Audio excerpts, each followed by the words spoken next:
بسم اللہ الرحمن الرحیم۔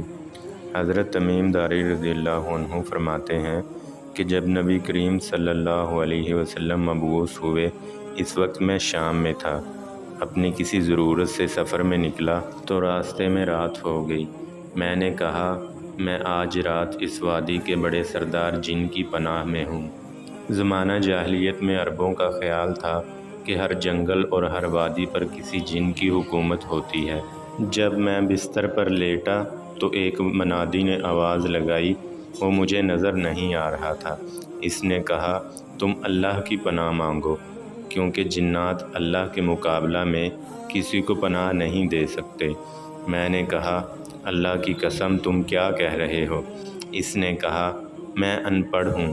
اللہ کی طرف سے آنے والے رسول صلی اللہ علیہ وسلم ظاہر ہو چکے ہیں۔ ہم نے مکہ میں ہجون مقام پر ان کے پیچھے نماز پڑھی ہے، اور ہم مسلمان ہو گئے ہیں، اور ہم نے اتباع اختیار کر لی ہے، اور اب جنات کے تمام مکر و فریب ختم ہو گئے ہیں۔ اب وہ آسمان پر جانا چاہتے ہیں تو ان کو ستارے مارے جاتے ہیں۔ تم محمد صلی اللہ علیہ وسلم کے پاس جاؤ جو رب العالمین کے رسول ہیں، اور مسلمان ہو جاؤ۔ حضرت تمیم داری رضی اللہ عنہ کہتے ہیں کہ میں صبح کو دیر ایوب بستی میں گیا اور وہاں ایک پادری کو سارا قصہ سنا کر اس سے اس کے بارے میں پوچھا۔ اس نے کہا، جنات نے تم سے سچ کہا ہے۔ وہ نبی حرم مکہ میں ظاہر ہوں گے اور ہجرت کر کے حرم مدینہ جائیں گے۔ وہ تمام انبیاء علیہم السلام سے بہتر ہیں۔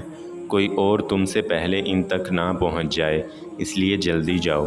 حضرت تمیم داری رضی اللہ عنہ کہتے ہیں کہ میں ہمت کر کے چل پڑا اور حضور اقدس صلی اللہ علیہ وسلم کی خدمت میں حاضر ہو کر مسلمان ہو گیا۔